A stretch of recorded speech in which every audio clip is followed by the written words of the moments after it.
বিসমিল্লাহির রহমানির রহিম। আসসালামু আলাইকুম। আপনারা সবাই কেমন আছেন? আশা করছি আপনারা সবাই অনেক বেশি ভালো আছেন। আলহামদুলিল্লাহ, আমরা অনেক বেশি ভালো আছি। আজকে আপনাদের জন্য একটি নতুন রেসিপি নিয়ে এসেছি, বরফি বা অন্য কোনো অতিথি আসে সবাই কিন্তু এই বরফি রেসিপিটি আপনাদেরকে দিতে পারে। আর এই রেসিপিটি কিন্তু খেতে অনেক বেশি মজাদার, খুব সিম্পল উপকরণে তৈরি করা যায়। তো চলুন রেসিপিটির মূল উপকরণে চলে যাওয়া যাক।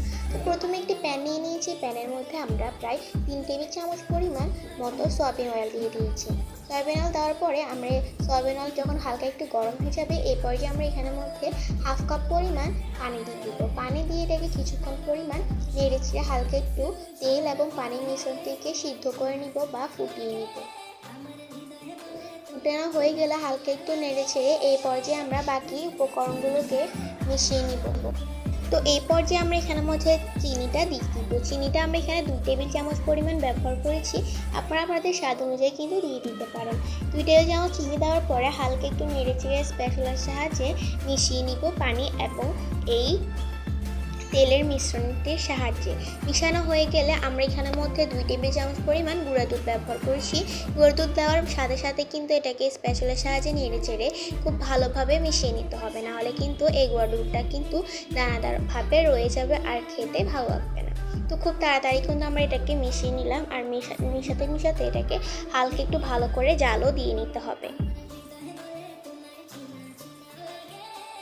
খুব ভালোভাবে আমরা এটাকে মেশানো হয়ে গেলে এরকম একটা কনসিস্টেন্সি বা এরকম একটা কালার চলে আসলে আমরা এখানের মধ্যে 1 কাপ পরিমাণ কর্নফ্লাওয়ার দিয়ে দিব। এটা এতটা বেশি মজাদার আপনারা খেলেই বুঝতে পারবেন। আর খুবই সিম্পল উপকরণে তৈরি করা।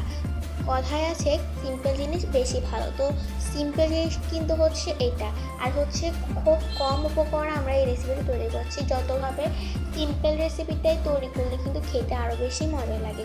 খুব কম উপকরণের রেসিপি তৈরি করলে কিন্তু অনেক মজা লাগে। তো আমরা আপনাদের সাথে সবসময় কম উপকরণ আর খুব শর্ট রেসিপি বা সিম্পল রেসিপি শেয়ার করি, যেগুলো আপনারা বাসায় খুব ইজিলি তৈরি করতে পারবেন। তো দেওয়ার পরে আমরা কর্নফ্লাওয়ারটাকে খুব সুন্দর করে নেড়ে চেড়ে চারপাশ থেকে এভাবে করে মিশিয়ে নিয়েছি। আর এটা কিন্তু খুব সুন্দর করে, এতটাও ভালোভাবে মিশবে না, এটা মথার সময় কিন্তু ভালো করে মিশিয়ে নিতে হবে। তারপরে আমরা এখানের মধ্যে 1/2 টিস্পুন এখানে আমরা জর্দার রং দিয়ে দিচ্ছি। আপনারা চাইলে যে কোনো কালারের ফুড কালার ব্যবহার করতে পারেন। আমরা এখানে জর্দার রংটি কিন্তু ব্যবহার করছি। তারপরে খুব সুন্দর করে নেড়ে চেড়ে এটাকে আবারও খুব সুন্দর করে মিশিয়ে নিব। আর এটা মিশাতে একটু কষ্ট হবে, তাও একটু ধৈর্য সহকারে ভালো করে নেড়ে চেড়ে মিশিয়ে নিতে হবে।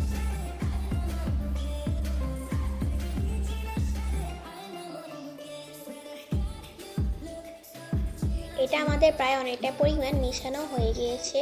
তো তারপরে আমরা পরের স্টেপগুলোতে চলে যাব। আর মিশানোটা কিন্তু খুব পারফেক্টলি হতে হবে, নাহলে কিন্তু খেতে একদমই ভালো লাগবে না।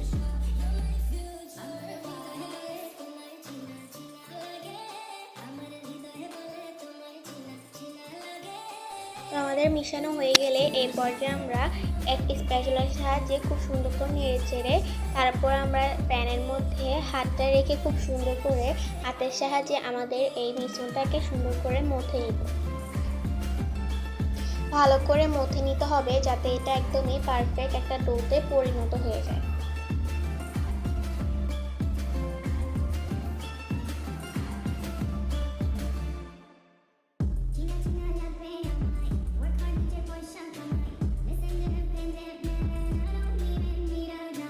আমাদের মথা হয়ে গেলে আমরা এখানের মধ্যে এখন একটা যে কোনো চাঁচের সাহায্যে এটাকে ডিজাইন করে নিব। আমরা এখানে একটি কামরাঙ্গা শেপের চাঁচটা ব্যবহার করেছি। আপনারা যে কোনো ফুল বা ইত্যাদি চাঁচের সাহায্যে কিন্তু এটাকে তৈরি করে দিতে পারেন, বা এটা লাড্ডুর মতো করে গোল করেও কিন্তু এটাকে সার্ভ করতে পারেন। খেতে কিন্তু একরকম থাকবে, কিন্তু দেখতে আলাদা হবে।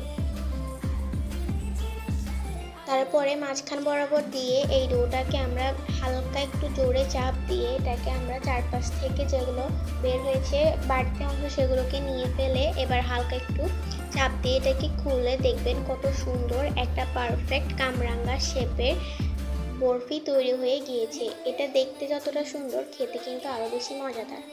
তো এটাই আমাদের আজকের রেসিপিটি। আশা করছি আজকের রেসিপিটি আপনাদের ভালো লেগেছে। ভালো লাগলে লাইক সাবস্ক্রাইব করে চ্যানেলের পাশে থাকবেন।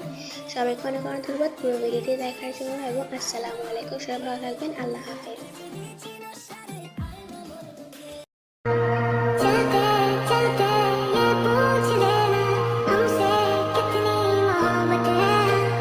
জানা